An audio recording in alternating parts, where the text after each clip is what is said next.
Bonsoir à tous. Et oui, une autre petite vidéo pour le deuxième volet de l'aération sur les vins. Est-il bénéfique ou pas? Premier volet sur les blancs, vous avez peut-être regardé. Deuxième volet sur les rouges. Donc, bénéfique ou pas bénéfique? À ma connaissance, oui, mais beaucoup plus délicat que le blanc. Étonnamment, je pense, dans votre esprit, puisqu'on ouvre beaucoup plus facilement le rouge longtemps à l'avance que le blanc. Donc, on va tester ce soir, sachant que pourquoi c'est plus délicat avec les rouges? Tout simplement, il y a les tanins, les polyphénols qu'on trouve beaucoup plus dans un rouge que dans un blanc. Et ces polyphénols, ces tanins ont un rôle d'antioxydant, donc de protéger le vin contre l'air. Donc, quand vous ouvrez votre vin rouge, en fait, qu'est-ce qui se passe? C'est que c'est comme si c'était des petits soldats qui ne voulaient pas laisser passer l'ennemi, donc l'air, pour en fait fermer les portes. Donc le vin se serre, se ferme et a du mal à se refluidifier et à se donner totalement. Donc, la meilleure solution, je pense, avant de comparer l'aérateur et la carafe, c'est d'avoir un système général d'aération du vin que je vais vous expliquer très simplement. Donc, vous prenez votre vin rouge, qui est ici. Là, j'ai choisi Cadet de Gombaut de Guyot en biodynamie sur les pommerolles, le pommerol. Donc, on considère comme le Bourgogne du Bordelais parce que c'est tout en finesse et en élégance. Toute la Bourgogne. Alors, j'ouvre. Tac.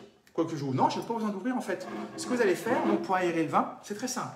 Vous prenez un verre. Toujours chez vous, 1 heure avant, à peu près au moment de l'apéritif. Vous prenez une carafe. Vous versez un fond dans le verre. Vous versez un fond dans la carafe.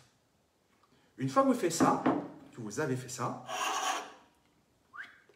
vous goûtez votre vin rouge, vous faites votre impression. J'aime, j'aime pas. Vous prenez ce qu'il y a dans la carafe, vous mettez dans le verre, hop, vous goûtez et vous faites votre autre impression.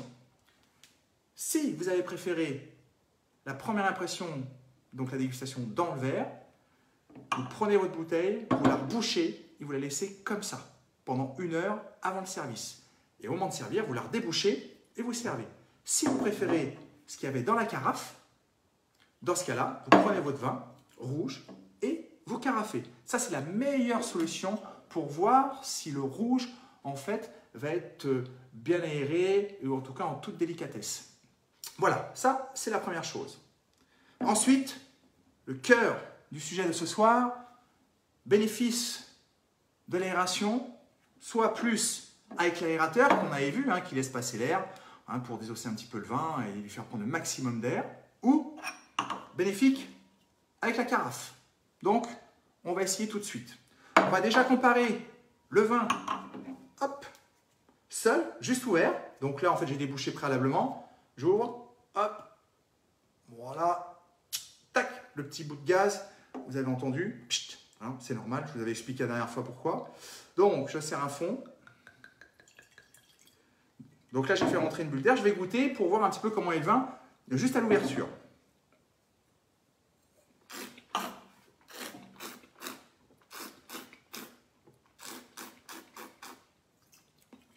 Bon. Alors, très vite serré. Peu d'expression sur le volume. Pas de texture. Un peu vide.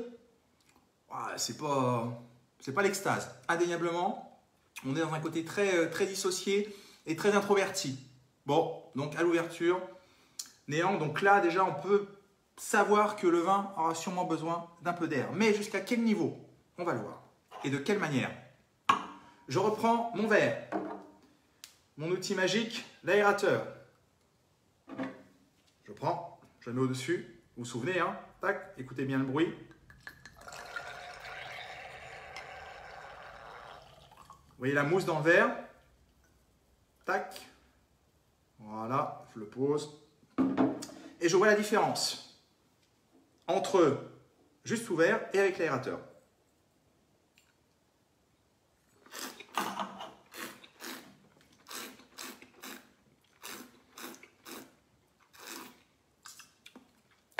Ça a pris en souplesse. Ça a pris en homogénéité. C'est plus agréable. Le vin est plus ouvert. Indéniablement, l'aérateur a apporté quelque chose de bénéfique. il est vrai qu'aussi, je ne parle pas parce que j'attends en fait ce qui se passe, il est vrai qu'aussi, en fait, le vin reste assez homogène, contrairement au blanc, si vous vous souvenez, le blanc était complètement dissocié. Hein, tous les éléments étaient, je dirais, écartés de chaque côté. Et là, en fait, on a quand même une belle homogénéité. Les tanins se sont assouplis. Donc les tanins, c'est ce côté un petit peu accrocheur qu'on peut avoir entre la langue et le palais. Bah là, ça c'est un petit peu ce qu'on appelle dans notre jargon polymérisé. Donc c'est devenu plus souple. Il y a un ensemble plus plaisant qu'à l'ouverture.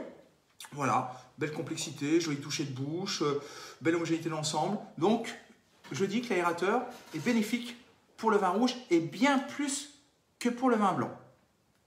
Bonne surprise, hein? Donc, peut-être qu'il serait mieux à utiliser pour le vin rouge que pour le vin blanc, du fait sûrement des tanins. Alors, maintenant, on va passer le vin en carafe pour voir ce qu'il en est au niveau de l'oxygénation en carafe. Donc, je prends toujours ma carafe, délicatement, je carafe le vin, surtout les rouges. Éviter d'émousser, on penche un petit peu. Donc c'est une oxygénation et non pas une décantation, comme je vous avais expliqué la dernière fois. Donc je verse délicatement. Vous voyez, ça ne mousse pas. Ça ne fait pas de bruit, normalement. C'est pas de la bière non plus, il faut repencher le verre à l'horizontale. Hop, je peux monter un petit peu. Si ça déborde, c'est pas grave. Hein. Vous voyez. Donc là, c'est l'oxygénation.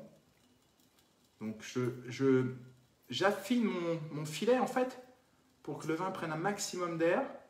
Parce que si je verse grossièrement, en fait, le vin prend peu d'air. Il faut savoir que dans le carafage ou l'oxygénation, eh ben, le vin prend énormément d'air. Mais j'y vais, il n'y a pas de dépôt. Prend un maximum d'air, en fait, quand je le verse. Quand il est dans la carafe, comme je vous disais, il y a moins de prise d'air. Il le prend avec le temps. Des heures et des heures, mais il y a moins de prise d'air. Voilà, c'est carafé, dans les règles de l'art, si on peut dire. Hop, je verse. Et donc, comparaison, vin rouge, carafé, par rapport à l'aérateur. Le nez est plus ouvert que par rapport à l'aérateur.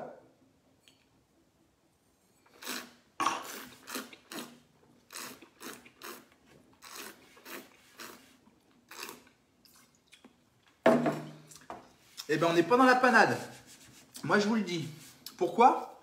Parce qu'en fait, le carafage, là, a tendance à serrer le vin. Je pense que la prise d'air a été un peu violente, un peu trop importante. Et là, les petits soldats là, des tanins sont mis un peu, je dirais, en phase et ont tendance à bloquer un peu la bouche. Donc là, le vin, il est dissocié. On a le volume d'alcool, on a la texture, on a l'aromatique, on a la tannicité. Pas de plaisir.